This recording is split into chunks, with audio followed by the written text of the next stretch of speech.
Hi friends, welcome to Rekha's kitchen. இன்னைக்கு நம்ம ரொம்ப டேஸ்டாக சூப்பராக முட்டை குழம்பு எப்படி செய்யறதுன்னு பார்க்கலாம். வாங்க வீடியோக்குள்ளே போகலாம். அதுக்கு முதல்ல நான் வானல் அடுப்பில் வச்சுட்டேன். வானல் நல்லா காஞ்சதும் 2 கரண்டி எண்ணெய் ஊற்றிக்கலாம்.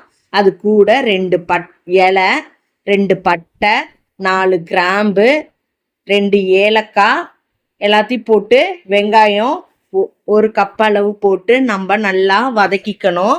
இந்த அளவுக்கு வதங்கினதுக்கு அப்புறம் 2 டேபிள் ஸ்பூன் இஞ்சி பூண்டு பேஸ்ட் போட்டு நம்ம நல்லா வதக்கிக்கணும், பச்சை வாசனை போகிற வரைக்கும். அதுக்கப்புறம் 1 கொத்து கருவேப்பிலை போட்டு நம்ம நல்லா வதக்கிக்கணும்.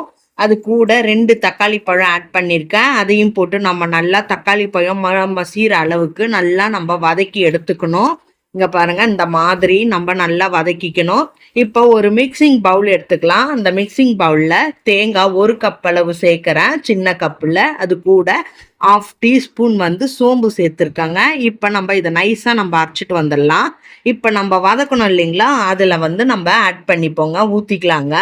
குழம்புக்கு தேவையான அளவு நம்ம தண்ணி ஆட் பண்ணிக்கலாம். எவ்வளோ தண்ணி வேணுமோ அவ்வளோ தண்ணி நம்ம ஆட் பண்ணிக்க வேண்டியது தான். இப்போ அதில் காரத்தூள் 1 டீஸ்பூன், குழம்பு மிளகாய் தூள் 2 டீஸ்பூன், 1/4 டீஸ்பூன் மஞ்சள் தூள் எல்லாத்தையும் சேர்த்து நம்ம நல்லா கலந்து விட்டுக்கணும், கட்டிகள் இல்லாத. நல்லா கலந்து விட்டதுக்கு அப்புறம் இங்க பாருங்க, இந்த மாதிரி நம்ம நல்லா கட்டி இல்லாத கலந்து விட்டுக்கணுங்க. குழம்புக்கு தேவையான அளவு நம்ம உப்பு போட்டுக்கலாம். உப்பு போட்டு நம்ம நல்லா கலந்து விட்டுட்டு ஒரு மூடி போட்டு நம்ம மூடி வச்சிடலாங்க. குழம்பு நல்லா கொதிக்கணும். குழம்பு நல்லா கொதிச்சு திக்கான பதத்துக்கு வரணுங்க. இப்போ நம்ம ஊற்றின எண்ணெய்லாம் மேலே பிரிஞ்சு வந்துடுச்சு பார்த்தீங்களா. இப்போ நம்ம 6 முட்டை எடுத்திருக்காங்க. அந்த 6 முட்டையை ஒன்று ஒன்றா உடச்சி குழம்புல ஊற்றிக்க போகிறாங்க. இப்போ நான் எல்லா முட்டைகளையுமே ஒன்று ஒன்றா ஊற்றிட்டேன். இப்போ மூடி போட்டு மூடிடலாங்க. ஒரு 5 நிமிஷம் முட்டை நல்லா கொஞ்சம் வேகணும், அடி பிடிக்க விடக்கூடாது. இப்போ ஒரு கரண்டியை வச்சு, ஜல்லி கரண்டியை வச்சு நம்ம அடியிலேருந்து கொஞ்சம் கிண்டி விடணும் மேலோட்டமாக. இந்த மாதிரி கிண்டி விட்டிங்களா அடி பிடிக்காது முட்டை. நல்லா கிண்டி விட்டுட்டு ஒரு மூடி போட்டு மூடிடலாங்க. ஒரு 10 நிமிஷம் குழம்பு நல்லா கொதிக்கணும். முட்டை நல்லா வேகணும் இல்லைங்களா, அதனால கொதிக்கணும். இங்கே பாருங்கள், முட்டை நல்லா வெந்துடுச்சு. குழம்பும் நல்லா சூப்பராக தங்கம் போல் மின்னுது பாருங்க.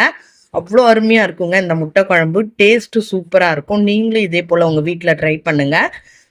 லாஸ்ட்டாக கொத்தமல்லி தழை தூவி நம்ம இறக்கிடலாங்க. அவ்வளோதான், நம்மளோட உடச்சி ஊற்றிய முட்டை குழம்பு ரொம்ப டேஸ்ட்டாக சூப்பராக ரெடி ஆயிடுச்சு பாருங்க. இந்த குழம்பு சாதம், சப்பாத்தி, இட்லி, தோசை எல்லாத்துக்குமே நல்ல டேஸ்ட்டு சூப்பராக இருக்கும். நீங்களும் இதே போல் உங்கள் வீட்டில் ட்ரை பண்ணுங்கள்.